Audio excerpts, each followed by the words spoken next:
You are tuning into Koruna Talks on the front lines of your health, hosted by Anoko House and Columbia University's Black Alumni Council. This is the first of several conversations that we're having on COVID-19 and how it's impacting communities of color from health, business, and financial perspectives. I want to thank you for your time. Thank you for prioritizing this important conversation about health. I always find it comforting to look to words of wisdom and guidance from artists. And from Maya Angelou, we learn strength. As she says, "When my bones are stiff and aching, and my feet won't climb the stair, I will only ask one favor. Don't bring me no rocking chair. When you see me walking, stumbling, don't study and get it wrong, 'cause tired don't mean lazy, and every goodbye ain't gone. I'm the same person I was back then, a little less hair, a little less chin, a lot less lungs, and much less wind. But ain't I lucky I can still breathe in." All of us here are alive, and that's something to be thankful for. My name is Shemite Obialo, and I'm founder and CEO of Anoko House, which is an international membership club for culturally savvy global citizens who are passionate about building wealth, and particularly building wealth across communities of color and the global African diaspora. Now, there is such a need for a conversation like this, and I'm happy we were able to pull it together. And I want to really shout out some of the many people and organizations that made this event possible in just a few short weeks. I want to thank our co-host, Columbia University's Black Alumni Council, and shout out Riley Jones, who has been so generous in going with me on this journey and really showing a lot of stewardship and leadership of the Columbia alumni community.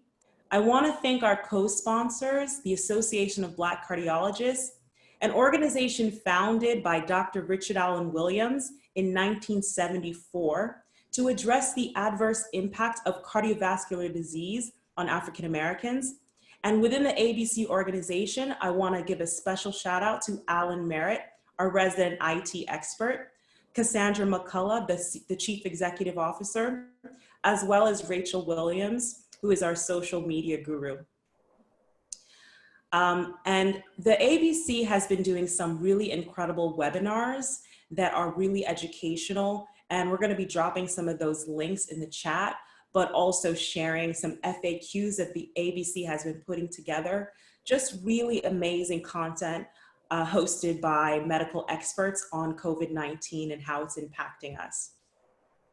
Also like to thank our co-sponsor, the National Minority Quality Forum, an organization founded in 1998 by Dr. Gary Puckrin to leverage evidence-based data-driven initiatives to guide programs to eliminate the disproportionate burden of premature death and preventable illness for racial and ethnic minorities.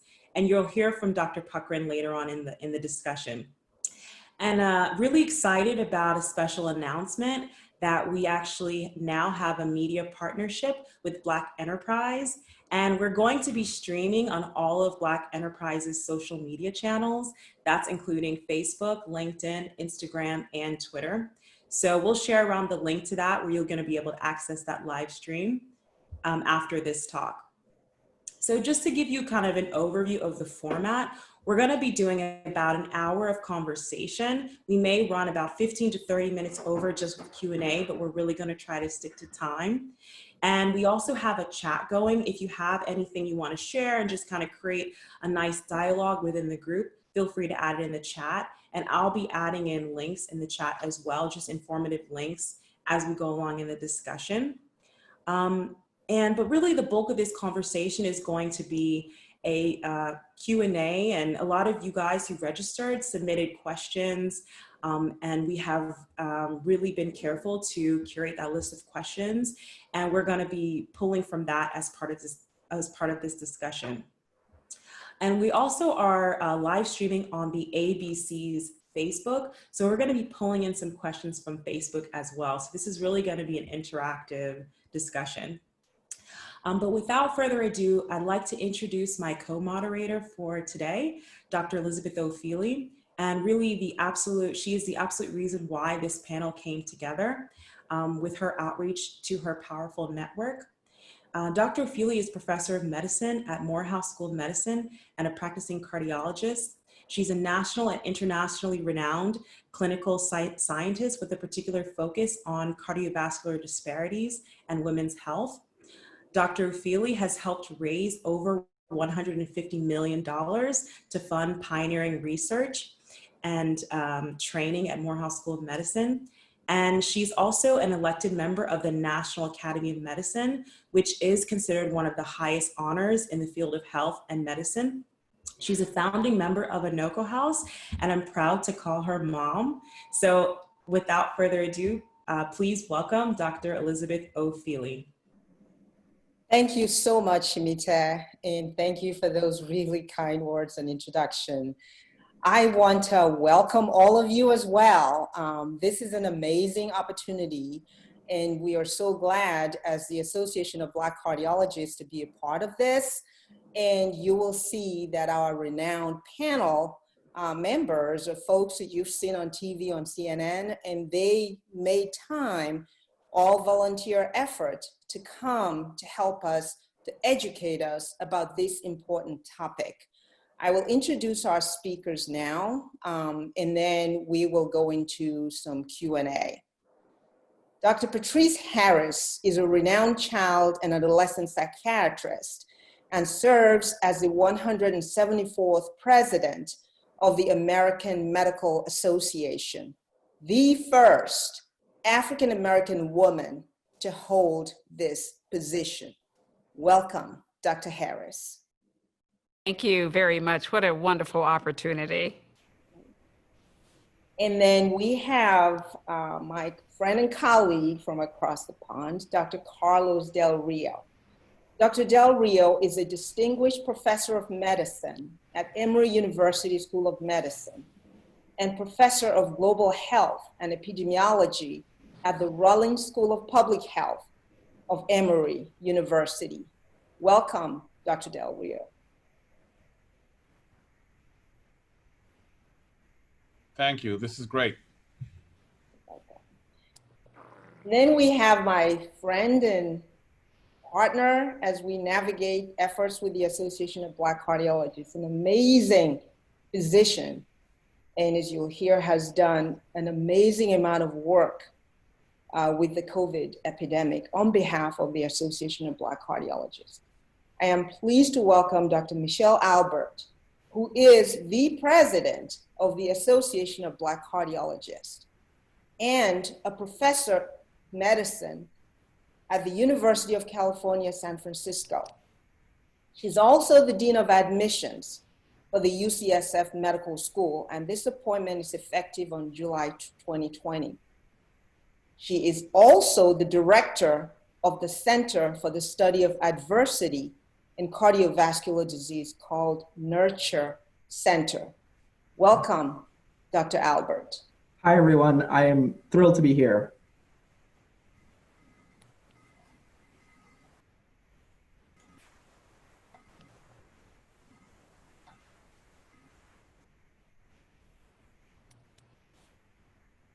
And I am also pleased to welcome Dr. James Main.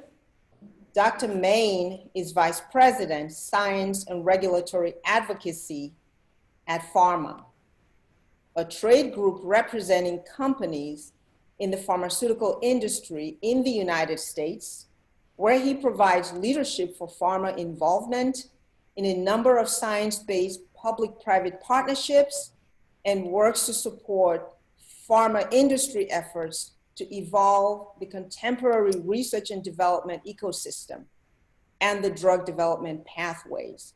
Welcome, Dr. Main. Thank you, Dr. O'Feely, and thank the organizers for this opportunity to join this very distinguished panel. Thank you. And as you heard, also a co-sponsor of this, Dr. Gary Puckrin. Dr. Puckrin is the President and Chief Executive Officer of the National Minority Quality Forum a not-for-profit organization that he founded in 1998. The National Minority Equality Forum uses evidence-based, data-driven initiatives to guide programs to eliminate the disproportionate burden of premature death and preventable illness for racial and ethnic minorities and other special populations. Welcome, Dr. Pochran. Thank you, Dr. Healy. Glad to be here. Back to our co-moderator, Shimite. Thank you so much, Dr. Ofili. So let's wait for me to get in the big screen. So I can, or will that not happen? Okay, I'll continue. So the first question that, that we're gonna ask really has to do with how does the COVID-19 virus attack our bodies? Like to discuss in particular what I'm reading and seeing about the ACE2 protein, which is a powerful protein responsible for many productive functions in the body, and it's pervasive in the body. We know that the coronavirus binds to the ACE2 receptor, and so because of that, that's why we're seeing some of the manifestations of varying degrees. Loss of smell, we may see some things happening in your gastrointestinal tract. Of course, we see challenges with the lungs. So if you could, maybe Dr. Albert, Dr. Del Rio, talk to us about how does the coronavirus attack our bodies? Well, let's first, thank you very much. Let's first mention the fact that coronavirus is a family of viruses that are typically the cause of 10 to 30% of respiratory infections. But there's a group of coronaviruses called the beta coronaviruses that do more than just cause a cold. And they include the SARS coronavirus, the MERS coronavirus, and now this novel coronavirus called COVID-19. So the first thing is, while the virus is a respiratory virus and they get acquired as a respiratory virus, they're more than a respiratory virus. They really invade the body and they cause disease systemically. And they do so by attaching, as you mentioned, to this. The viruses do not live by themselves. They're just a collection of proteins and nuclear material, but they need a cell to survive. They need a cell to replicate. And they do this virus uses as a key the ACE2 receptor to enter cells. And ACE2 receptors are present in lungs and heart and GI tract and the kidney in many places. And in fact, they're critical in cardiology. And you'll hear about that later, how this blocking the ACE2 receptor, manipulating the ACE2 receptor is critical in controlling high blood pressure and treating people with heart failure. So the virus is using something in our body that is very important in regulation of blood pressure, and that's how it gets into the body. Now we know that ACE2 receptors increase with age. So for example, young children don't have as many, older people have more. And we are learning more about how those ACE2 receptors have to do with the pathogenesis of the virus, because then this will be probably an important point of blocking and of attacking, of making sure this virus prevents it from entering the body. So we're learning a lot about the pathogenesis of this virus. We're also learning that a lot of the disease that we see is not just the virus, but it's actually the immune system responding to the virus, creating this enormous inflammatory response to the virus. In some people, not in everybody, that tends to make patients very sick and end up in the ICU. So a lot of things that we still don't know, but I think a lot of learning that is happening. And I think this virus has created a bond between infectious disease physicians and cardiologists in trying to understand and tackle these issues. Got it. And that immune response you're talking about, I've heard it's a cytokine storm, something along those lines. Well, our bodies respond to infection by using proteins called cytokines, and these are very important in causing fever, and inflammation is good. It prevents us from, it helps us attack an infection, but inflammation can go crazy sometimes, and you get diseases like lupus, or you get diseases like rheumatoid arthritis, you get autoimmune diseases, but you can also have those inflammatory proteins be released like a storm, and then you create those proteins start damaging your body, and that's what we call a cytokine storm. It's almost like the fire department is now attacking you, basically. I was going to add that I think we can think of coronavirus in several different phases. I think classically people are thinking about it in 3 phases, wherein the virus infects the body, as you've heard, through the ACE2 receptor. And that's like a viral replication phase, which occurs during the first 0 to 14 days of infection.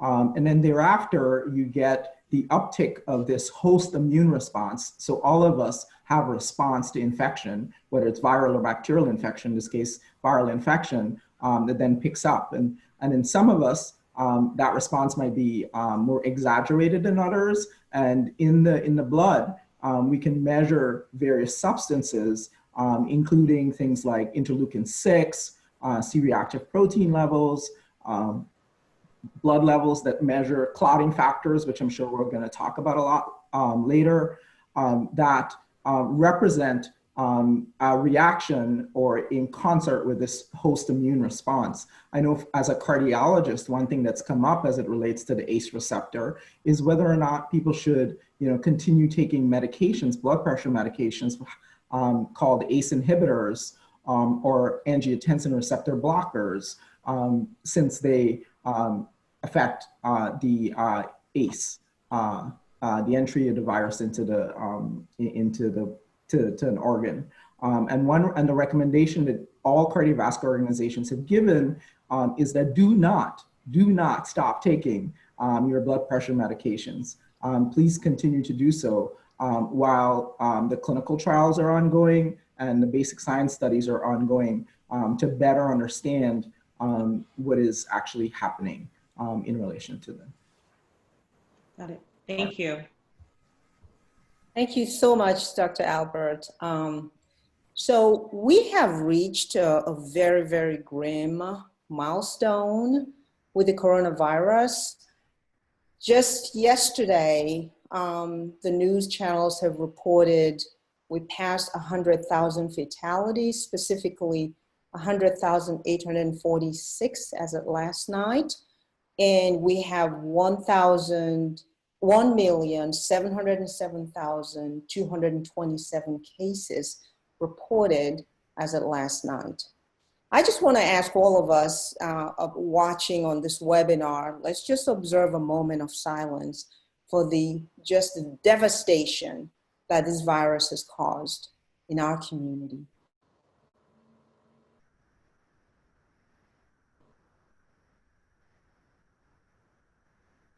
Thank you. An important question for us on this webinar, as well as in life in general, as we're hearing from the news, is the question, why are so many Black people dying from the coronavirus? We understand from the data that Blacks are facing higher infection, hospitalization, and death. It is important to note that there is no genetic predisposition that makes Blacks more likely to have the disease. However, we recognize that Blacks are 25% of deaths overall, and they represent only 12.9% of the population of the United States. More distressingly, Blacks are dying at almost 2.5 to 7 times, depending on the state data that you're looking at, when compared to whites. We will ask our panelists from their respective organizations and personal practice to help us understand some of the reasons and the opportunity to mitigate these reasons. There's some things we know. The economic circumstances, for example, the types of jobs. Blacks and other people of color tend to have jobs that put them in close proximity. Whether you're looking at bus drivers or transportation, or those who work in the hospital, or those who work in the grocery stores, often they cannot practice social distancing. And we all should acknowledge at this point that social distancing is a privilege. There is also bias within the healthcare system, and this has been well documented. And what results from this, of course, is that there is a mistrust within some in the Black community about whether or not they will receive appropriate care when they do show up. And we have some evidence of this from patients that Dr. Albert has had a direct communication with. I know she'll share with us. There's also the issue of lack of access to insurance or primary care. So if you don't have a doctor to go to regularly, it is hard to take off work to try to figure out how you can get care. There are obviously environmental factors, as Blacks and people of color tend to live in cities where the pollution is worse. And then there's been, unfortunately, a misunderstanding and miscommunication that in the beginning suggested that Blacks could not get infected. Finally, but certainly most importantly, the pre-existing conditions, hypertension, diabetes, kidney disease, these all predispose Blacks, individuals that are poor, and other people of color to this disease. I am now going to ask our individual panelists, beginning with Dr. Gary Puckrin, to not only share, because we know the statistic in terms of the overrepresentation of Blacks with the mortality and hospitalization, but share with us what your organization is doing to address the problem. And I know the National Minority Quality Forum has some important initiatives. Dr. Puckrin. Thank you so much, Dr. Feely. I think the first thing I would remind everyone, sounds a little strange to say, but policy is part of medicine. The ability to access quality health care, we have long had a system that has provisioned health care in ways that put populations at risk. Even now, when you look at the COVID virus, we don't have a good surveillance system. No one can tell me what the denominator is for African Americans or Hispanic or Asians or whites in terms of rates of infection within those populations.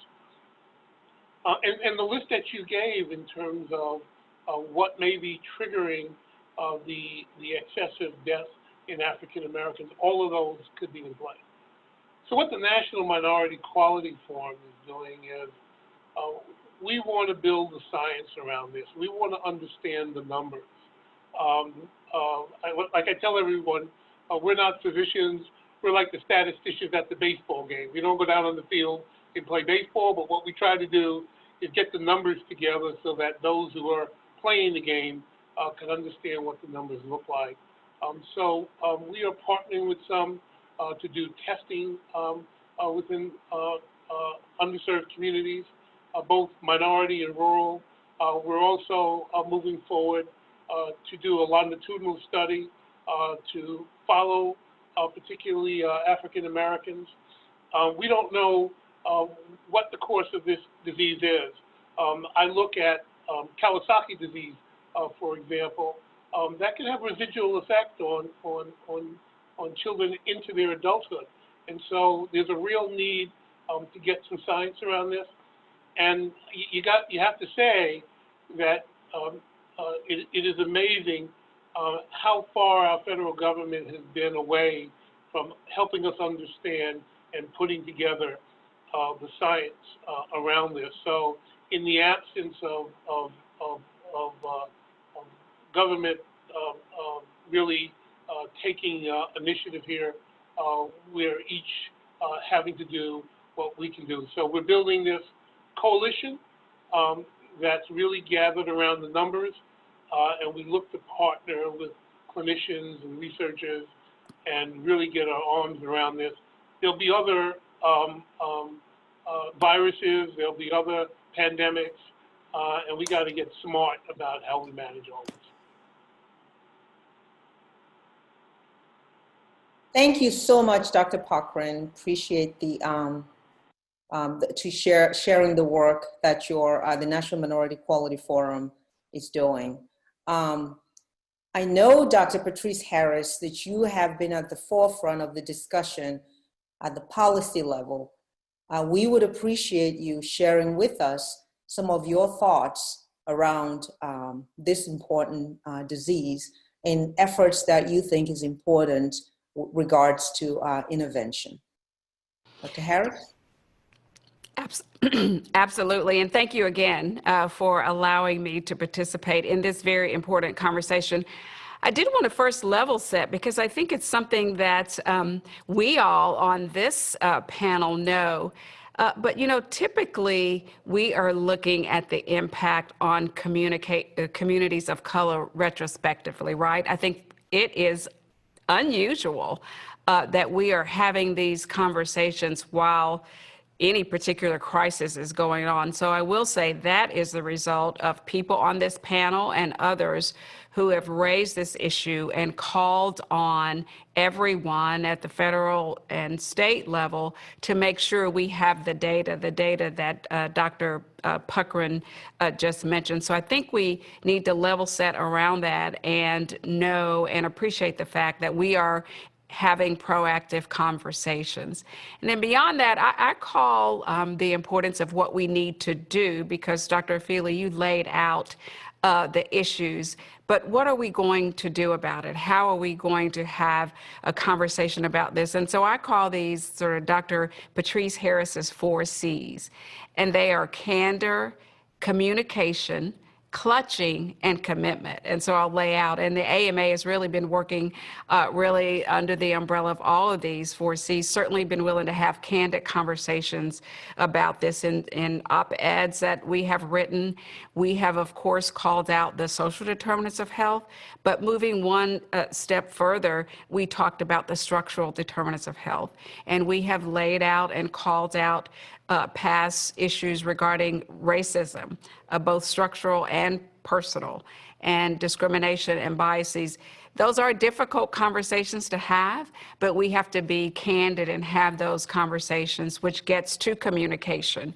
And we have had, in addition to our op-eds and other articles, viewpoints that I have written, we have had several town halls. The AMA has sponsored several town halls with different communities of color to elevate these important issues. I mentioned clutching. What we are doing on this call is we are not pearl clutching, right? We are not saying, oh my, and that's what we have to guard against. We are talking about what we have done and what we can do, and that will be necessary. And finally, commitment. I'm not worried about anyone on this call, but we have to make sure that there is a commitment from everyone, again, to get beyond the pearl clutching and decide what we're going to do. So from the AMA standpoint, we're going to continue to promote the science. We were early in calling on Congress to make sure we get the data regarding race and ethnicity, but also zip code. And Dr. Puckrin mentioned testing, right? We need to make sure that we know where the testing is occurring, and is it occurring in communities that have been impacted the most. So we have to make sure that we get the data, and the AMA called out the need for that data. And I'll finally say, hopefully many of you know that the AMA has established a Center for Health Equity. It was established about 1.5 years ago, and we have hired Dr. Aletha Maybank as our Chief Health Equity Officer. And our goal is to embed health equity into the DNA of the AMA, and then, of course, in all of our work, both internally and externally. And that does include working with partners in partnership, not only with the government, but private and public partnerships. So that's a little bit of the work we are doing and how the AMA is moving forward on this issue regarding COVID-19, but post-COVID-19. Absolutely. Thank you so much, Dr. Harris. Excellent. Dr. Michelle Albert, I know you've just jumped out there and implemented a number of initiatives, really action-based, and helped me personally to get closer to individuals that we would not have known about in terms of the impact of COVID-19. Would you please tell us how you and the Association of Black Cardiologists are addressing this pandemic, and specifically the disproportionate impact in Blacks? Absolutely, Dr. O'Feely. So I'm pleased to say that the Association of Black Cardiologists has taken a really aggressive posture in our approach to dealing with the COVID pandemic. We have a COVID-19 task force, and we have a multi-level approach to this problem. The first is, and you've already heard, we have put out a few webinars that are actually in themselves 5 webinars rolled into one, where we address medical, social, psychosocial, cardiovascular, rare conditions related to COVID, really with an outward face looking at communities of color and disadvantaged communities. We have also put out what we call frequently asked questions that are targeting medical professionals and the general public, as well as the community. So those are also available, and we have distributed them to organizations that we feel would be interested in such documents. We've also published we've done peer-reviewed journal publications related to COVID on behalf of the Association of Black Cardiologists, which we've published in some of the top journals in the United States. So that's the academic and the educational part of what we're doing. We're going to continue to do that at a grassroots community level as well, where we get in front of barbershops, salons, pastors, the places where folks can contract and spread this awful virus. We have partnered with other organizations, including the American Heart Association, to put out statements, advocacy statements related to PPE early on, very early on, in the beginning of March, first week of March, actually. There were reports were coming out of New York about PPE, and we got on board with several other medical organizations to write a really strong statement to the leaders about the need for PPE. We've also participated in other collaborative statements. We've been involved with the FDA, meetings with the FDA of concerns related to drug therapies and their ability to be able to get to the community at large.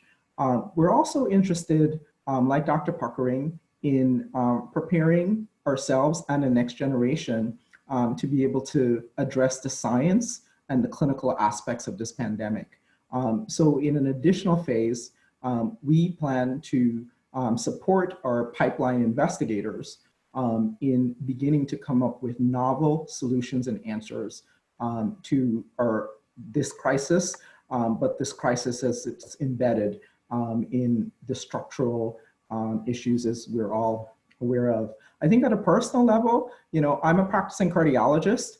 I am also an academic researcher at the University of California at San Francisco, and I'm pleased to say that I have been the recipient of a really competitive award from the American Heart Association, where they received about 750 awards and awarded 10 to study the impact of COVID-19 in African-American women, to look at the experiences of African-American women. This is a project in collaboration with investigators at Boston University, the Black Women's Health Study. So we're going to be looking at the experiences and perceptions and how they relate to complications and cardiovascular risk in Black women, who are the intersection of the worst economic stress that society can hand down. And also I take care of patients. And so I'm in the hospital wearing PPE as we see and take care of patients. So I would say the ABC is doing a ton. And as usual, we're really care about our community at multiple levels.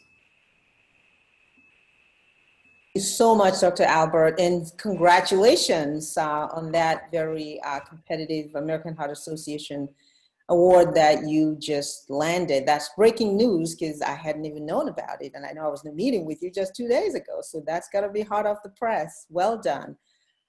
Just to add, I noticed that Shemita was sharing the links with you, so we have links from all of our speakers. We have links to their bios, but more importantly, the information that they're sharing with us coming from the American Medical Association or the Association of Black Cardiologists, We want you to go back to those websites and you'll find a ton of information. I do want to add that from the standpoint of the Association of Black Cardiologists, I and others were involved in what's called the CVIS registry, which is essentially cataloging diseases as they present to our members. And this registry has taken on a new life with COVID because people want to catalog what's going on with COVID. That's, again, additional ways that the ABC will, going into the future, continue to explore approaches and therapies. And speaking of that, of course, our expert in this space, Dr. Carlos Del Rio, will share some of his thoughts as far as the disproportionate impact on Blacks and people of color, as well as what he sees as a way forward. Well, thank you, Elizabeth. And I think a lot has been said, but it just pains me. And again, I hope that, racial disparities in outcomes and in access and in health conditions in this country is nothing new. And COVID is not the exception. We have them in cardiovascular disease, we have it in diabetes, we have it in HIV. And I've been working in HIV for many years. And I'm like, this is the same people I work with. This is the same population. So I think that what I hope is that COVID will be a time that we finally as a country wake up that this racial disparities are unacceptable. And I think I would like to really make a call that we take ending COVID. I think a critical component to addressing COVID will be addressing racial and ethnic disparities in disease outcomes. This is just unacceptable. And when people ask me, why do we have such a high mortality in the US? Why has, we have 5% of the world population, we have 30% of the world COVID deaths. Why is that? And I said, well, it's a legacy of racism. It's a legacy of what we are as a country. It's a legacy of the many, many years that we have seen disparities and a growing income inequality between the haves and the have-nots. And I think COVID is just showing us, and is really showing who the most vulnerable are, is really showing the most vulnerable in our society from an economic standpoint, from a social standpoint, from a disease standpoint, So I think we really need to re-examine who we are as a society, and I would hope that COVID will do that for us. I would hope that we all, really take COVID not just as an infection, but as a symptom, as a disease of our society and of our structural inequalities that we've had for many years. If we had, equal access to healthcare, if we had equal access to preventative care, if we had access to healthy food, to exercise, so many things, I think the mortality in COVID will be very different between minorities and non-minority populations.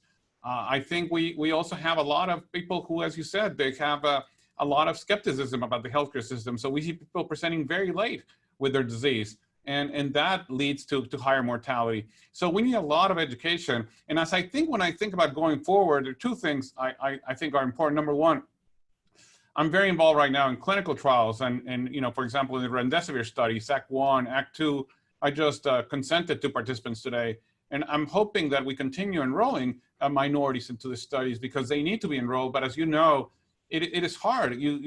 There's a lot of skepticism. There's a lot of distrust of research. There's Tuskegee. There's so many issues. And when I think about studies that are going to come happening starting in July, we're talking about some vaccine studies talking about phase 3 studies with 30,000 or more participants each.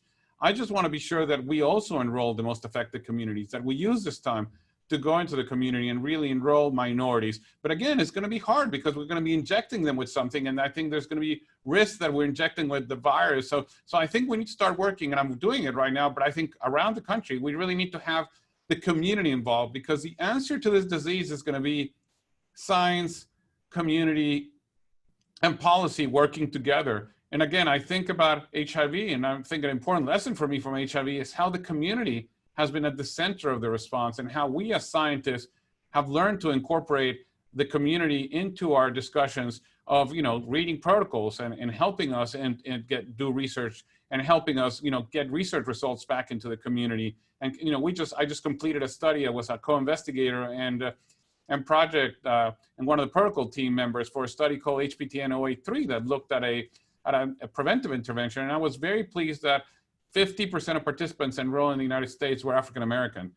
This is the first HIV prevention study, because if you compare that to the Discover study, that was done by Gilead, in which only 8% of participants were African American. That's not right. You know, we need to involve the communities most affected, and we really need to make the extra effort to do that. So I think when you say, what is the answer? I think the answer is that we build a trust between researchers and the community. And again, we got to get our policy leaders. I really am, I'm frankly disappointed that I'm not seeing more of our African-American politicians speaking out about this disease. We really need them to be in the front. We really need them to be, to talk about this disease, and to talk about how we're going to make a difference. Because, as long as we have as spokespersons people who are, white and male, I think we're going to have a lot of difficulty getting minorities interested. So I'm really pleased that you're doing this webinar, because we really need African-American leaders to really be at the forefront of answering to this epidemic. And same thing with Hispanics. Yes, thank you so much, Dr. Del Rio. We have lots of questions coming in, and we will have opportunity to respond to them. I just ask people to hang in there. I do want to ask Dr. Del Rio to just opine on this, because it does have implications for the science of this disease and how people can prevent it or be exposed. Someone asked, if someone has had the virus and survived, can you possibly get it from them, especially if they don't have a mask on while you're around them? What is the risk? So we don't know. We don't know for sure, but we're pretty sure. I mean, knowing coronaviruses, knowing what we know about them, is that if you have been infected and you recover, and I would say survive, recover, whatever you want to call it, you develop immunity. You have some degree of immunity, and you're probably no longer at risk of infected, or even if you're at risk of infected, you probably will get a very mild disease, but you're certainly likely not transmitting anymore. You essentially have recovered. And we know that some people, there's some very nice, elegant studies showing that even though some of those people are still PCR positive, they're not infectious. They don't have live virus anymore. And after about 10 to 11 days after infection, you're essentially no longer excreting infectious virus. So I know people who have recovered, and at least here in the hospital, we ask them to wear a mask, just because we want everybody to be wearing a mask, and we don't want to say, well, this people are, this people aren't. Again, we can get into this whole debate, this very unfortunate debate on how masking has become this lightning rod for who we are, whether we're liberals or conservatives, when it really is, masking is about public health. Masking is about protecting others. Masking is about being good citizens. So, I think I would worry less about the implications for the person. I would say if it's good to wear a mask regardless of whether you've been infected or not. Very good.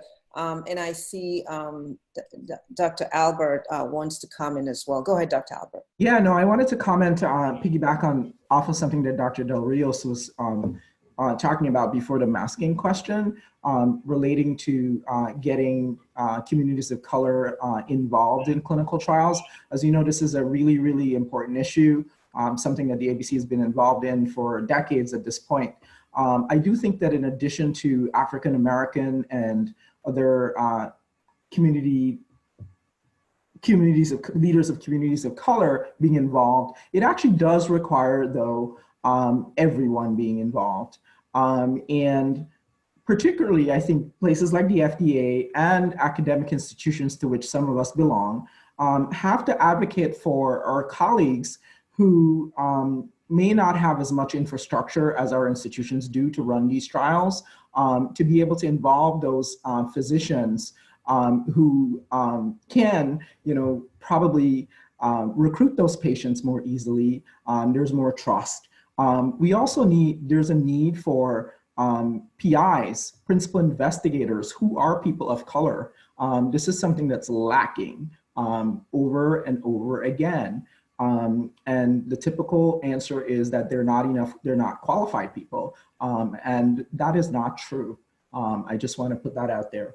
And then there's the other thing about, sort of encouraging patients and their families to advocate to get to institutions or places where, investigational drugs might be being undergoing clinical trials, so that they can be part of a study and count as part of that 20% or 13% or 15% as necessary.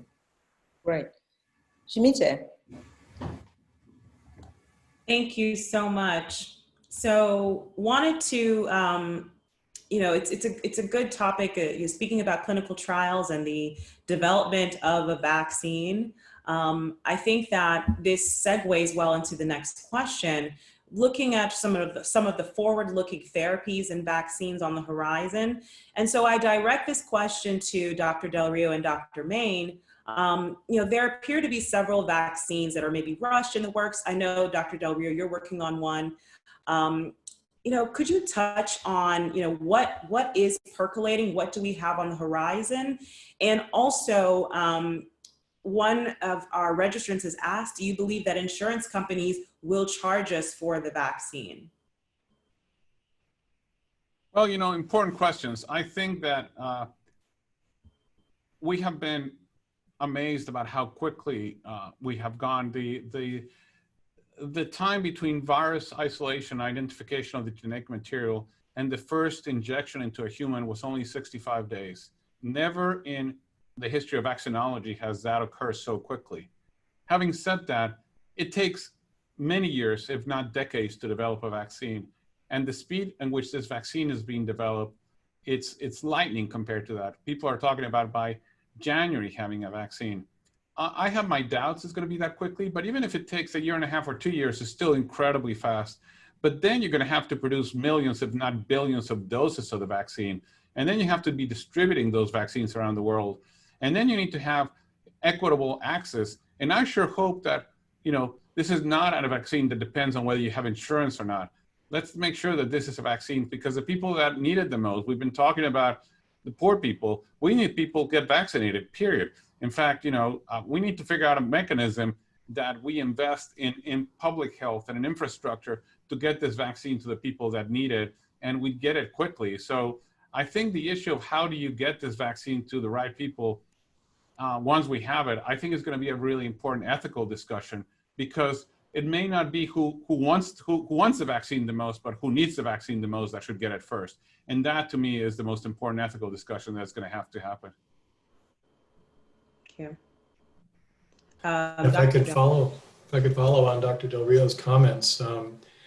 First and foremost, I want to absolutely underscore the critical importance of representation of people of color and all communities in clinical trials. It's incredibly important, not just for the quality of the trials themselves, but also to inform the information that comes out of those trials in the form of administration of the drug once it's available, and its safety, which, as we all know, can vary in different populations. I want to take a page from the AMA and describe comments on progress in both therapeutics and vaccines using 4 Ps: partners, process, progress, and people.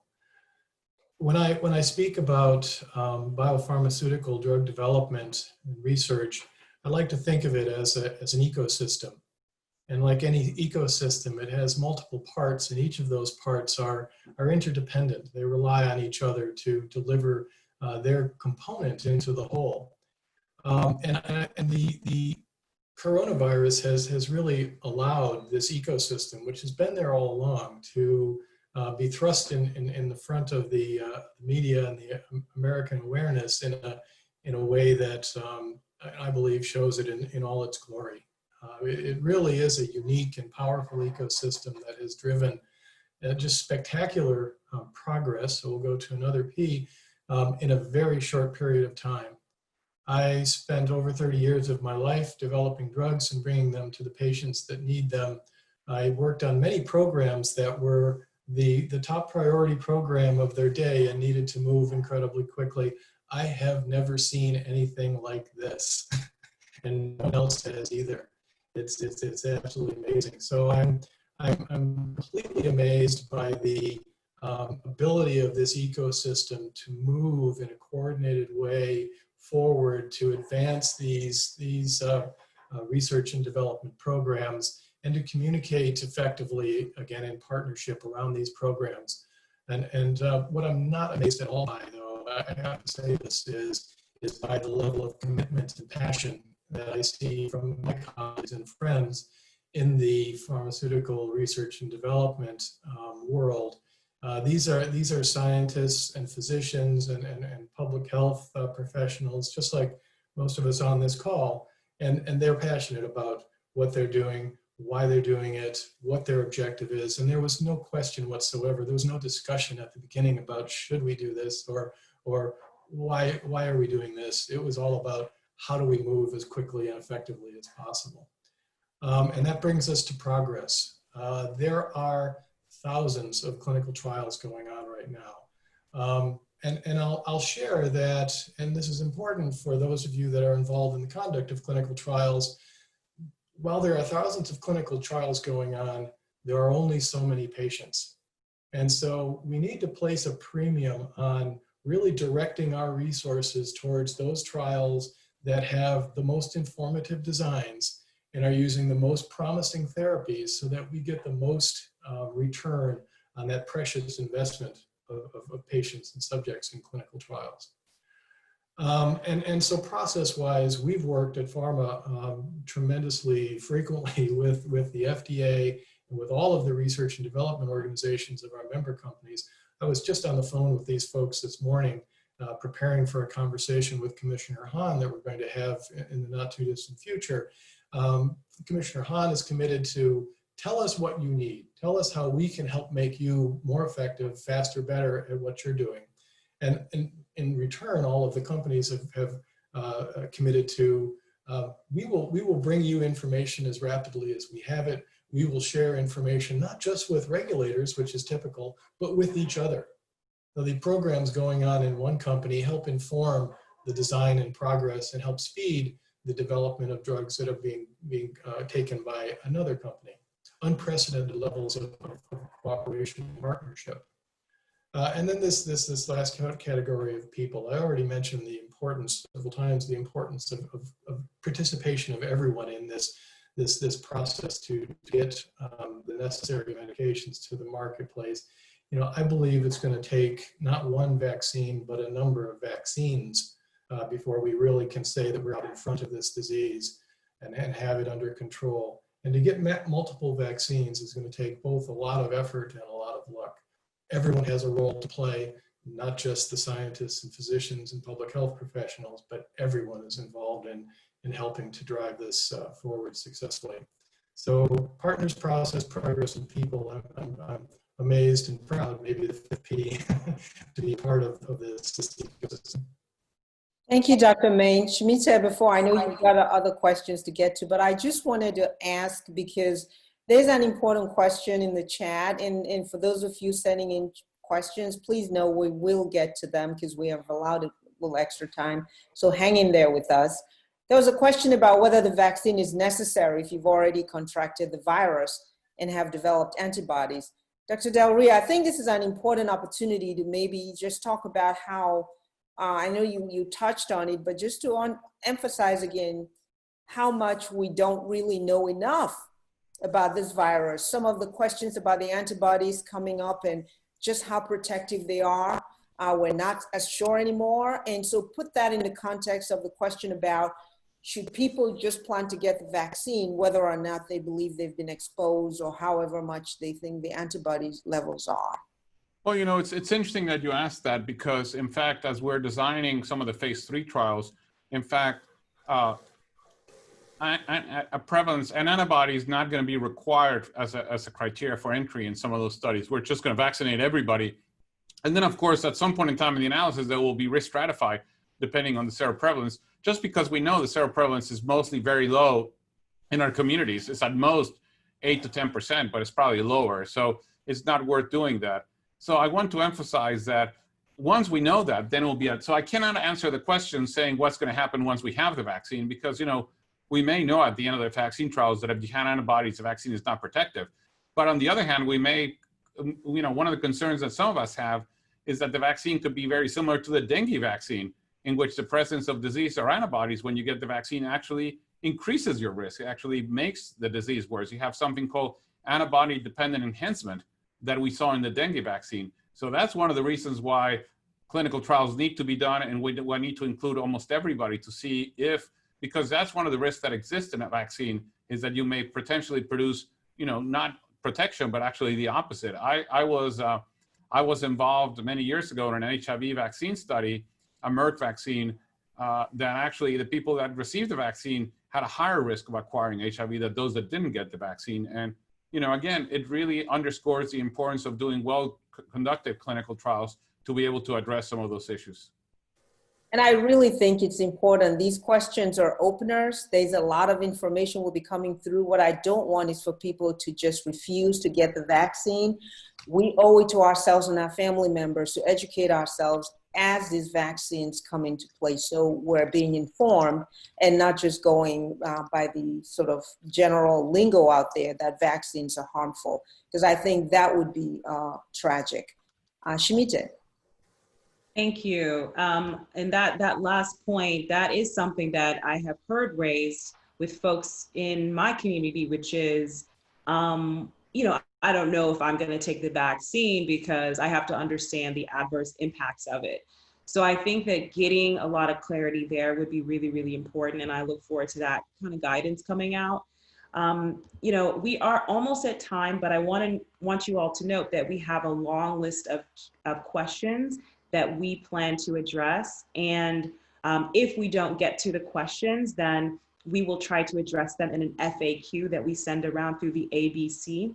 But our speakers have generously agreed to stay on for at least the next 30 minutes, so we can continue to tick through the questions. So I want to kind of start to address some of the questions that we had that came in on the registration page on Eventbrite, but also that are coming in live. I'd like to direct the first Q&A question, official Q&A question to Dr. Harris. I can imagine the social isolation, alienation, and many stressors, including getting sick, job insecurity, is taking a toll on many people's mental health.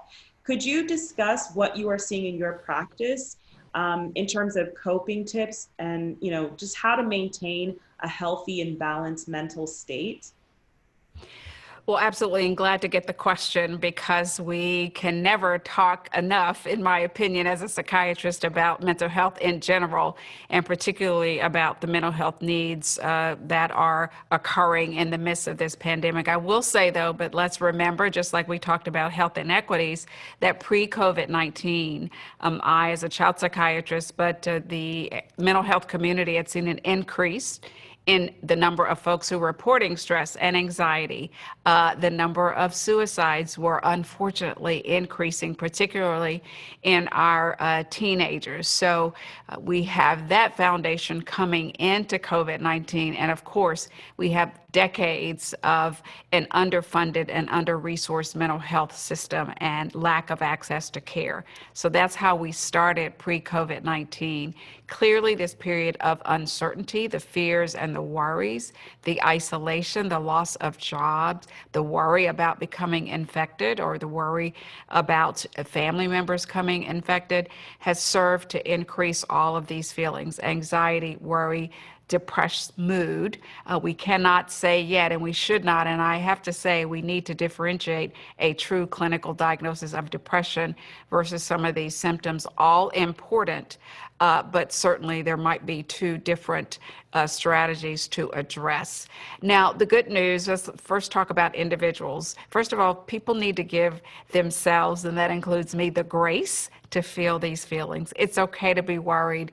It's okay to be disappointed. There are feelings of grief and loss because of, unfortunately, some folks are losing loved ones, but even folks are losing the ability to see friends and graduate and all those things. So self-care is important. We should try to get as much physical activity as we can, stay hydrated, get as much sleep and rest as we can, eat as healthily as we can, and most importantly, again, ask for help. Now, it's variable from state to state. I know here in Georgia we have a crisis and access line. I know many states and local jurisdictions are setting up numbers for people to call when you talk about the health professionals, my colleagues on the front line who are unfortunately deluged with case after case. and unfortunately seeing no end, particularly in New York. That hasn't been the same across this country. We want to make sure that caregivers, whether you are in the hospital or caring for someone at home, again, practice self-care. And so resources are available.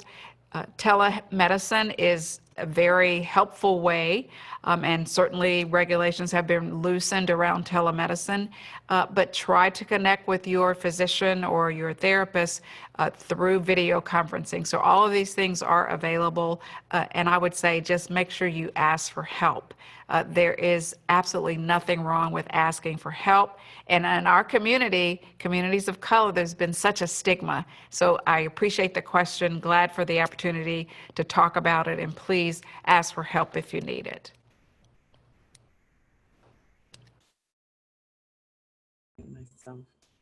Thank you so much, Dr. Harris.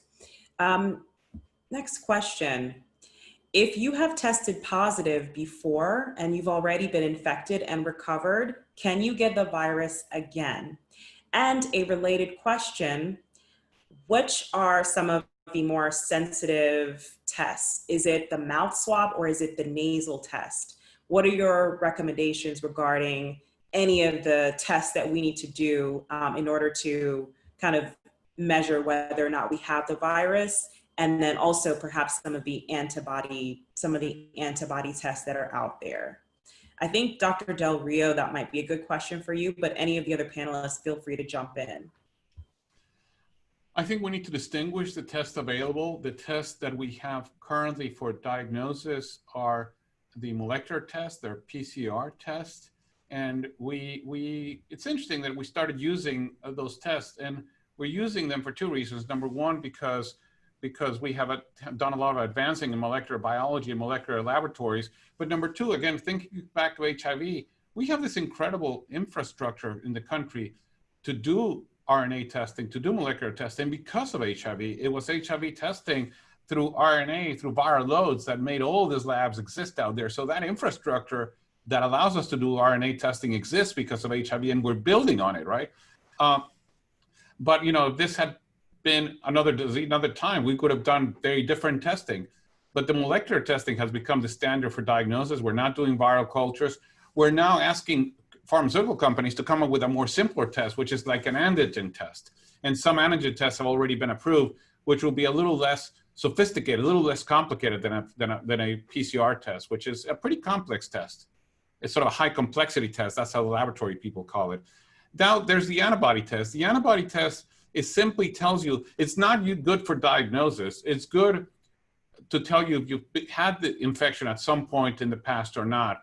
It's very good. It's being used by public health to do studies in communities to understand how prevalent the disease has been in the community, because we know that many people could have never had symptoms or could have had mild symptoms or were not tested. So we think that for every one person tested and positive, there's 10 others infected in a community. So if your community has 10,000 people we know from New York that, you know, close to 20% of the population has had the infection, and that's done through serological testing. It's not done through the molecular testing. Now, the molecular testing is done using a swab that you have to stick up your nose and actually goes all the way into your sinuses. Having had that done, it's not fun. You feel like they're going to get a piece of your brain when you had that thing done. I mean, if you feel like it's really uncomfortable. So they're trying to come up with simpler tests, even a nasal swab or an oral swab, or even some people we're working in our group and trying to make a spit test, sort of a saliva test that you can do, which would be a lot easier to do than what we're currently doing. So the testing is changing very rapidly. It's advancing very quickly. We didn't have tests for this disease 6 months ago. So a lot of discovery, a lot of things are happening.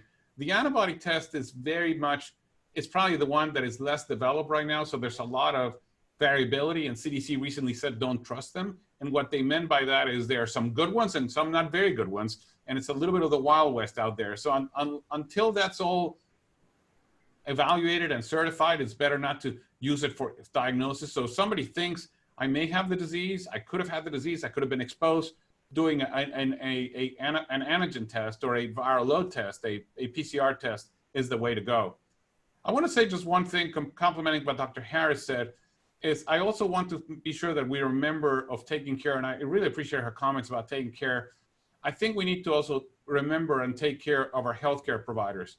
This is a disease that is impacting a lot of healthcare providers. And this is a disease that is really decimating in many countries, healthcare providers. As the attack rate in nurses and physicians and in advanced practice providers and first responders is particularly high, especially in the time where we didn't have a lot of PPE available. And therefore, and healthcare providers are getting burned out. It's hard to put on and put off PPE all the time. It's hard to not have a lot of things to do for patients. You know, it's hard to see people die that you shouldn't see die. It's a very unsettling time for healthcare providers. So I also want to be sure that we continue providing messages of hope, messages of encouragement, and really, thanking healthcare providers. Community has been great about that, about, saying thank you. But I want to be sure that we don't forget that, because, I mean, healthcare providers could have walked out of the job at any time saying, I'm sorry, but I didn't sign up for this. And the fact that they're still going to work and the fact that they're still doing it with a smile and taking care of people really talks about the enormous commitment and the really the passion and the care that people express when they're doing their job. Absolutely. And, right now, the healthcare professionals are the rock stars in our society. We are depending on them for our very survival. So thank you for that.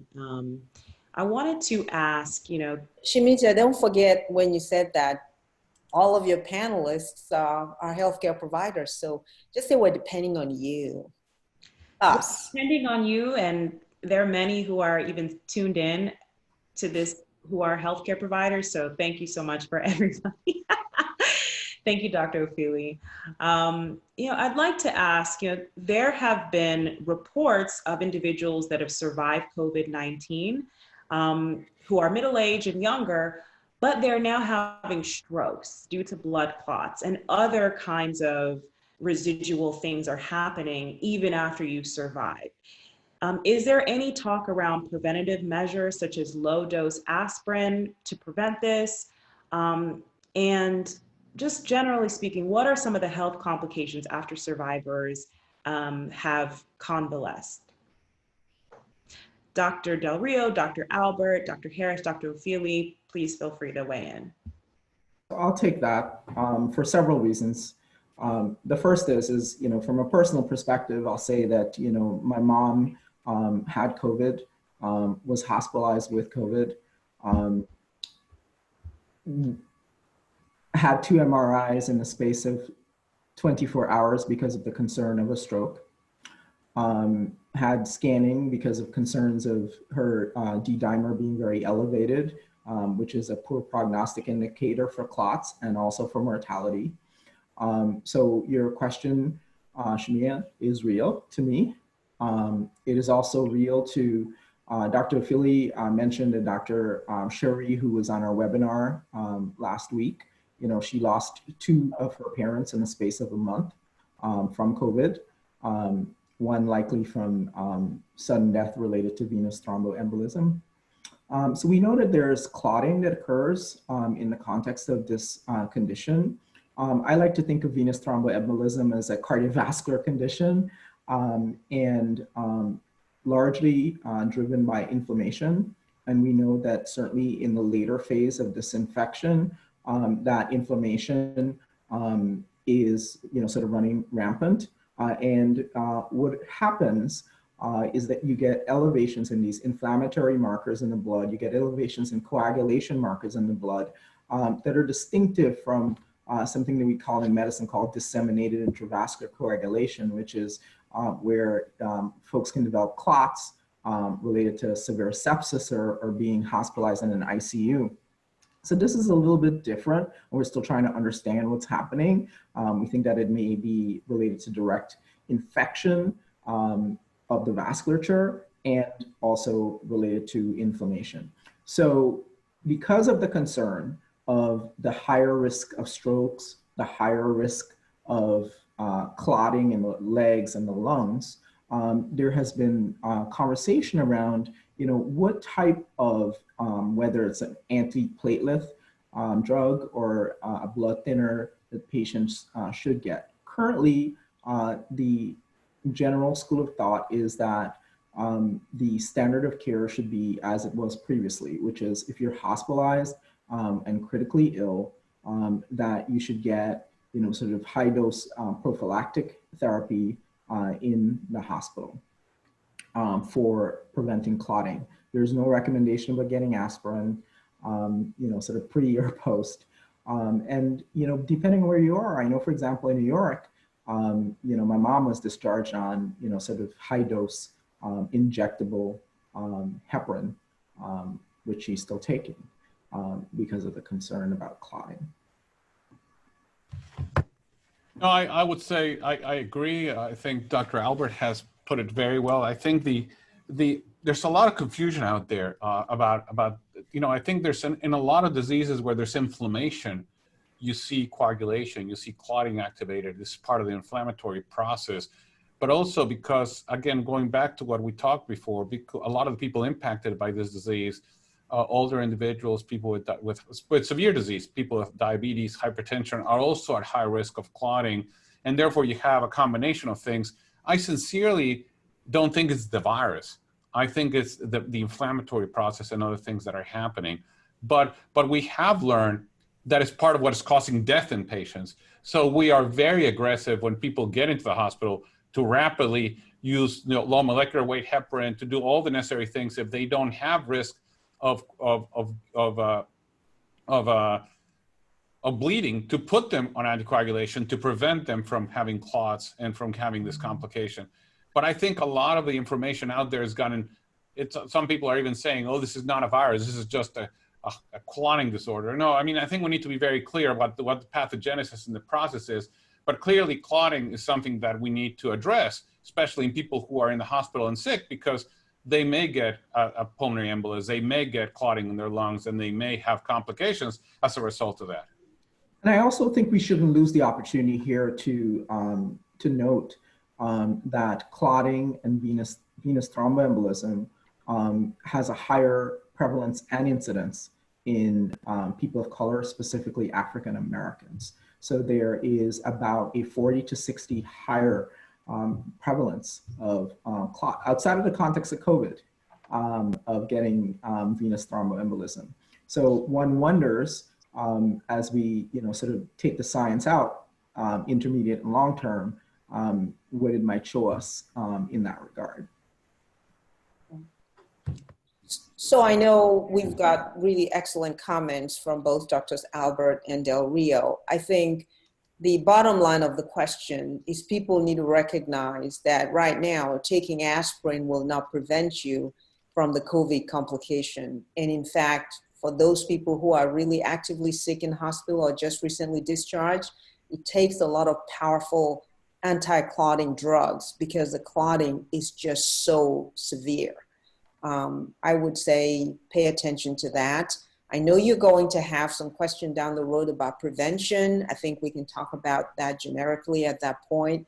But from the standpoint of clotting, right now related to COVID, we're not seeing aspirin as a preventive.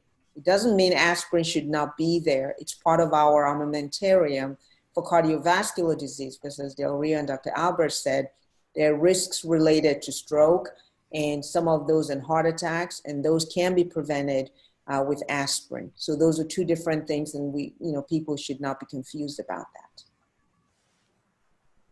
A broader point about taking medications or reading something on social media or something that someone else said, and then deciding that, oh, that's benign. Aspirin is benign. A baby aspirin is benign. I will just take that. Just everyone remember that there's nothing that is benign, right? And if you take a baby aspirin and you might have what we call in medicine a contraindication, you could bleed out. You could have a severe bleed. So my plea to everyone is just be wary of misinformation and disinformation, and be wary of folks who are peddling vitamins or whatever, and make sure you're getting your information from a credible source, because something that may seem benign could in certain circumstances cause fatal complications.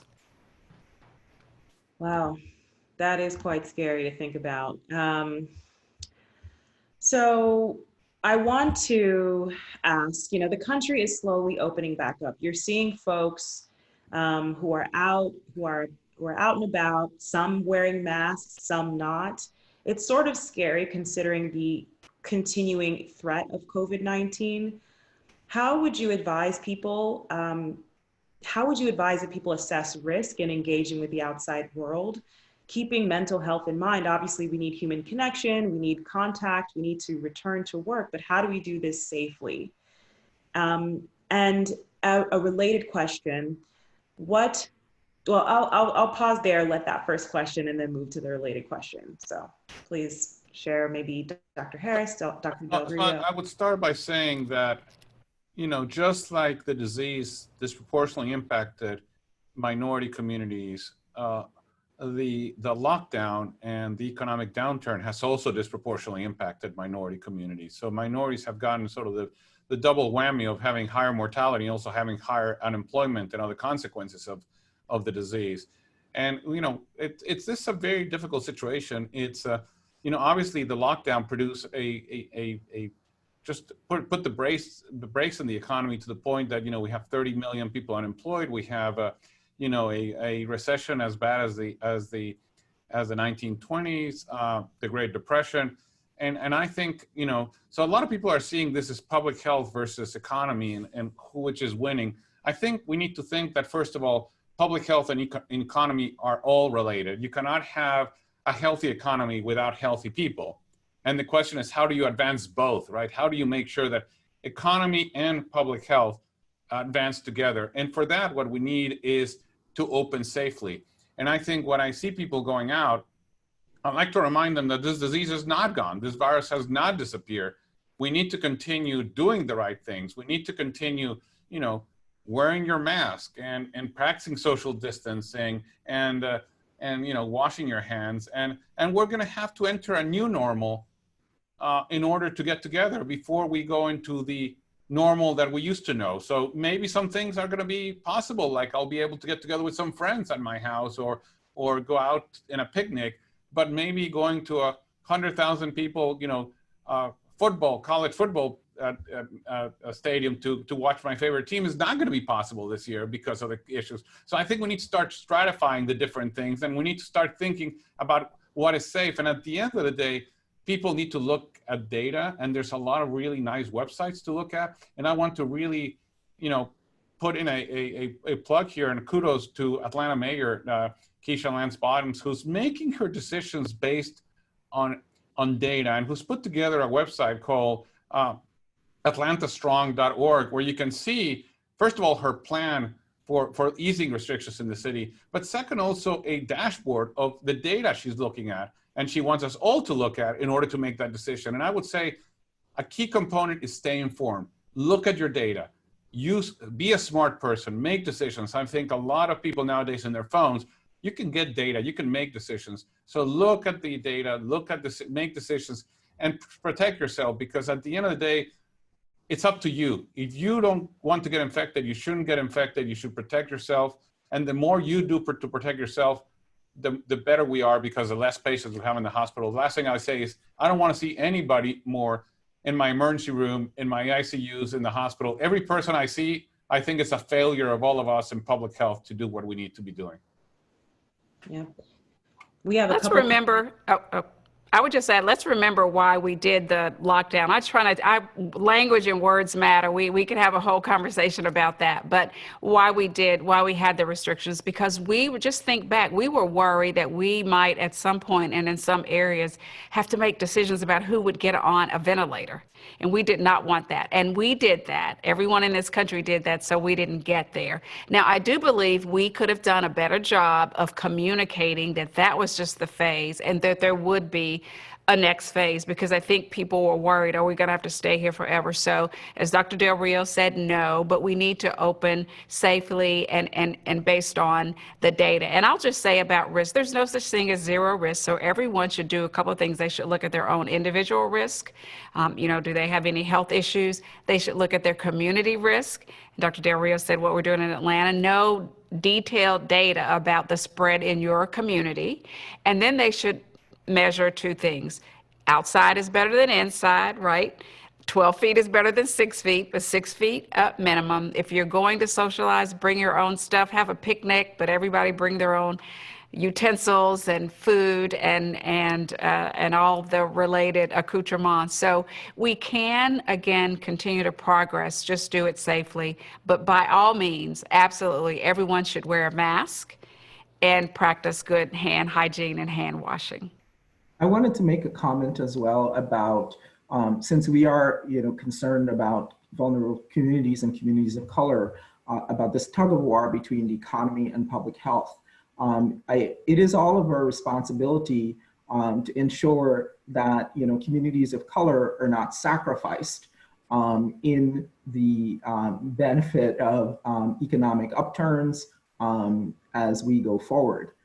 Because, I'm sure you can remember not too long ago when we were talking about surges, there were concerns about ventilators. Who might get a ventilator? Who will not get a ventilator? Who's too high risk to get a ventilator? So I think that all of us need to remain, sort of fairly diligent and understand that, within the context of discrimination and segregation that are longstanding, that, it might be not so difficult to repeat, sort of the darkest elements of our past with this pandemic.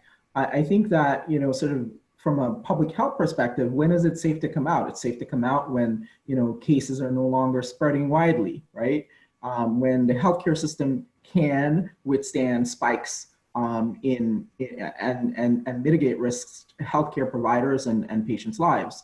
And then our public health capacity, the ability to test, trace, isolate those who are ill, and to quarantine contacts. So these, I feel like are the ABCs essentially of when is it safe for communities to open. Thank you, Dr. Albert. And I think that what I do find, as a positive here is there's such a galvanizing of the private sector in terms of how can we innovate areas which may have been outdated, whether that be the rapid development of a vaccine and tests like Dr. Del Rio was mentioning, or just rallying to create PPE and just individual companies coming up with 3D printers and that sort of thing. So that is very inspiring that this kind of wartime effort has happened. A couple of comments in the Q&A that sort of address maybe some of the ways that we can equip ourselves to go back out into society, just building up our immune system with vitamin D, with vitamin C and zinc, and then maybe just the use of social media influencers in just sort of setting the pace and tone for what we need to be doing. Folks like Cardi B and Chris Rock have been pretty vocal in imploring Blacks and Hispanics to follow simple guidance in terms of the mask and the distancing. So I think that just really creating some collaborative partnerships between the healthcare community and the social media influencers and celebrities who have such sway in what people do would be really powerful in the ongoing fight. I think that we have time for probably just one or two more questions. So I'll ask, with the spread of this virus, do you believe that this will be totally eradicated, or is this going to be a way of life going forward? Dr. Main, Dr. Del Rio, anybody who'd love to comment?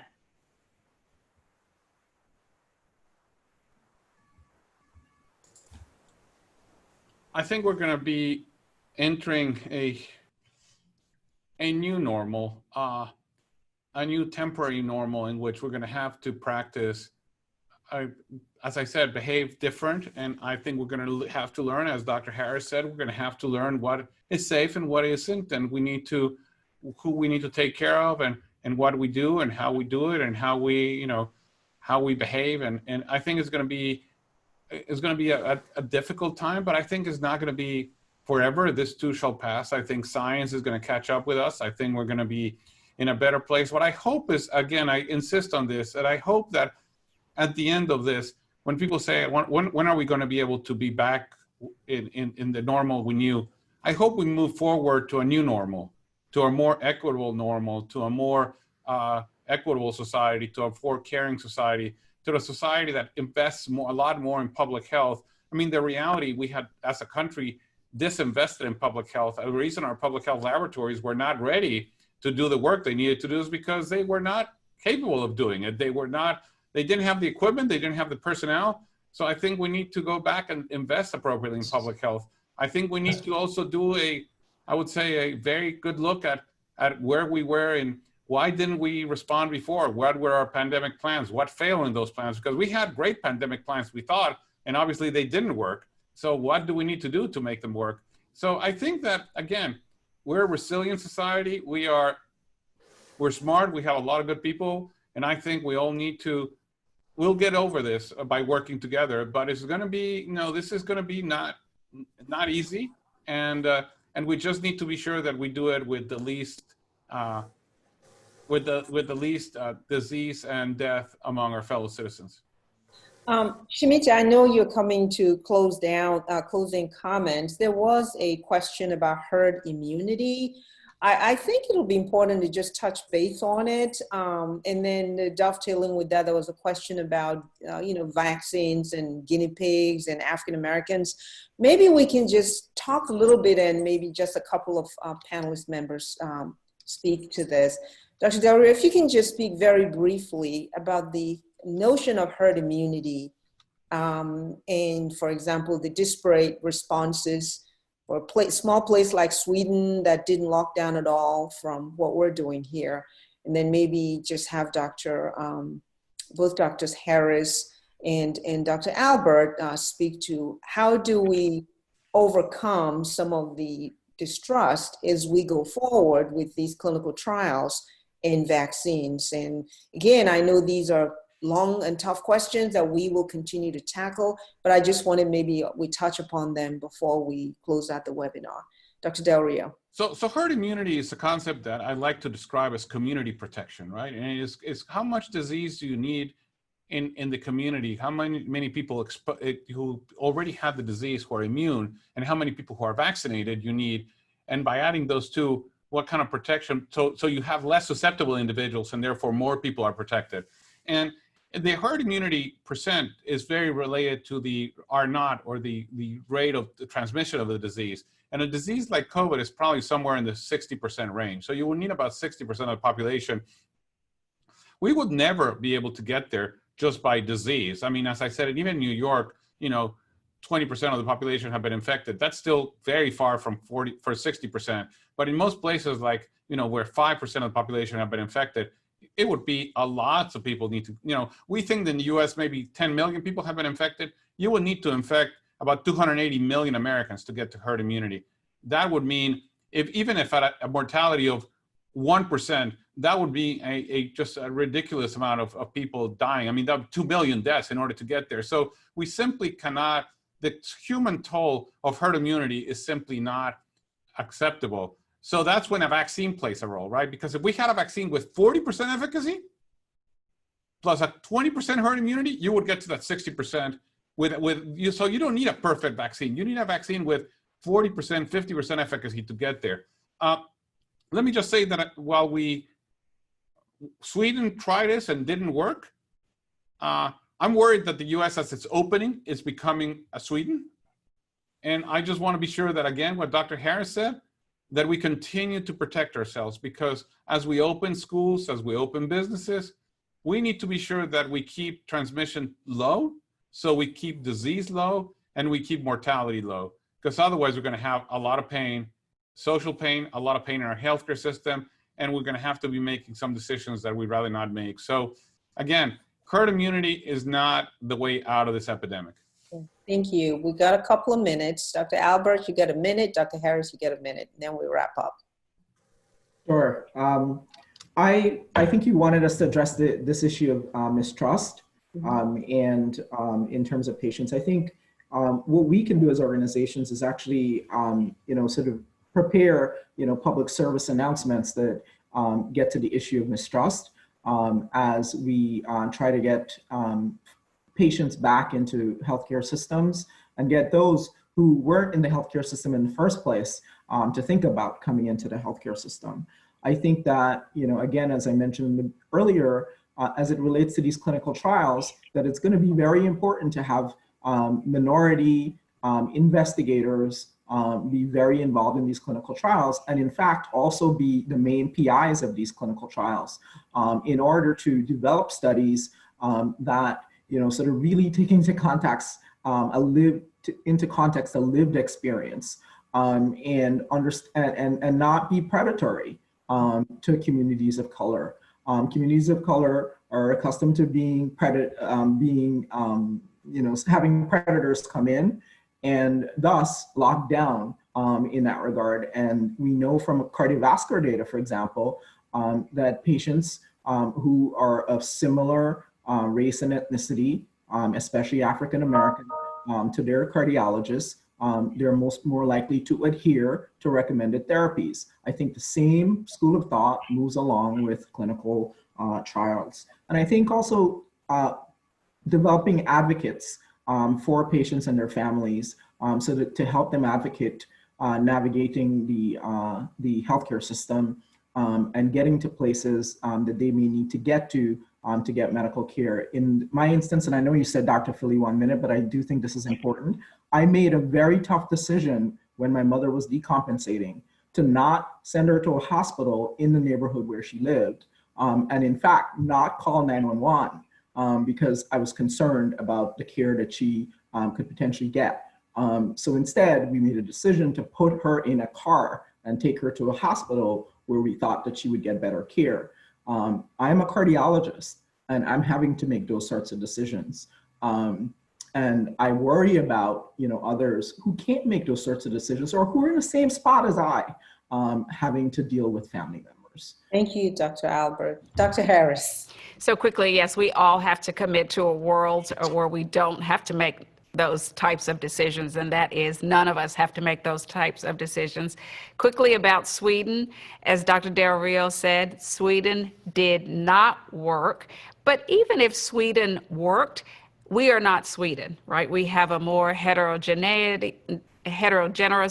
population regarding poverty and access to health care. So, but it did not work, and it's a disaster there. So, trust is earned, right? And so we have to earn trust. And I think we could use maybe our 3 of my 4 C's, right, to earn that trust: candor, communication, and commitment. And finally, we need to ask the communities affected, what do we need to do to earn your trust? We have to go out and ask them that question. We want your trust. We need you in clinical trials. We want you to feel good about taking this vaccine or the flu vaccine. We want you to trust us as a healthcare system, and we need to ask them, what do we need to do to earn your trust? Thank you so much, Dr. Harris. I'm going to turn it over in 10 seconds to Shimita to close us out. But first, I just wanted to say a tremendous thank you to you, Dr. Harris, Dr. Albert, Dr. Main, Dr. Del Rio, Dr. Cochran, for joining us. And this is obviously a conversation that will continue. There are many things that I learned here today, and I know our attendees learned as well. There are many questions we didn't get to that we will put in our FAQs for the ABC, but we will have follow-up webinars because we're learning a lot about COVID, and in the process of this, learning about ourselves as a nation and how we address these disparities. So thank you all, our panelists, and thank you participants. And Shimita, you can close us out. Thank you. Thank you, Dr. Feely. And by closing us out, do you mean ask my last question? Or? Oh, you can. This is your show. Okay. So the last comment that Dr. Harris made, like just this concept of earning the trust of the people, I really like that. And I think that's something to kind of keep in mind because there has been so much abuse of the Black community vis-a-vis the medical ecosystem. The final question, there was a movie produced in 2017 titled Unseen Enemy, effectively predicting this pandemic. There's of course also Bill Gates' TED Talk, And Dr. Del Rio mentioned that, we had pandemic preparations, but obviously we were grossly unprepared. We can assume there will be another crisis maybe within the next 10 years as the world is getting flatter and globalization is happening. What do we need to do? If everybody could just comment, like, what do we need to do differently to prevent this sort of catastrophe? What's our proverbial never again in this crisis? Thank you all. Let me just ask that we take it in this order: Dr. Main, Dr. Del Rio, Dr. Albert, and Dr. Harris. I'll just say very briefly that the never again for me is to never get caught again by surprise as a society. There were plenty of warning signs that this was not a possibility, but even an eventuality, and we got caught surprised and unprepared to manage it in a structured and coordinated way. I think elements of the response have worked, and I'm again proud to say that the pharmaceutical ecosystem has done a great job of responding, but it needs to be well beyond that, and hopefully this will be a learning experience for us as a society. Great. Dr. Del Rio? I think that my never again is similar. I think hopefully never again will see a pandemic evolve in front of our eyes and watch it evolve, as opposed to acting a much more effective way. I mean, why did we have to wait to have, Abbott and Roche and all the companies develop testing until March or April, when we could have started in January? I think that we should have had a call to the leadership from day one and saying, okay, what are we doing about this, and how are we confronting this, and how are we preparing ourselves? I think we were caught sleeping, and hopefully that will never happen again. Thank you. Dr. Albert? Yeah, I agree with the previous speakers in saying that I believe that Bill Gates did say in his talk that, if we have, sort of these sequences of viruses and bacteria, then it just takes, sort of little tweaks in those sequences, and we have those pre-prepared. Such that from a scientific perspective, that we are scientifically prepared to act quickly. I definitely think coordinated leadership at the federal level, which then informs what's happening at the state and local levels, would hopefully a coordinated approach will happen in the future. Thank you. Dr. Harris? My never again is never again should we be caught unprepared. That's a theme here, but that means something. That means that we have to make sure that public health at the national, the state, and the local level is fully funded. And we should all, as citizens, know the status of public health emergency preparedness in our area, in our state, and in our country. Thank you, panelists. This was outstanding. I do want to add, unfortunately, I'm not trying to be a downer here, but the revelation, and this is not religious, it's just the truth. What was revealed to us by the pandemic is what's always before our eyes. And all of you spoke to that, the disparities. Wouldn't it be great if we followed Dr. Satcher's rule, David Satcher, the previous former Surgeon General, when he said if disparities were eliminated, we would have almost 50,000 fewer deaths nationally. Recognizing that when one is ill and vulnerable, the entire community is vulnerable. You just can't build walls to prevent viruses from spreading. So I hope that our never again is to take a serious look at ourselves and how we view the other amongst us, because how we view that other is indeed a reflection of ourselves. Shimite. Thank you, Dr. Ofili. Thank you, everybody. Dr. Ofili, Dr. Del Rio, Dr. Harris, Dr. Main, Dr. Puckren, Dr. Albert. I would like to call myself a doctor too, as I'm a JD, but I won't do that. Thank you, everybody, for joining us. The Association of Black Cardiologists, Columbia Black Alumni Council, the National Minority Quality Forum, and Black Enterprise. Thank you all for tuning in, and have a good day. Please stay safe, and we'll see you again at the next Koruna Talk.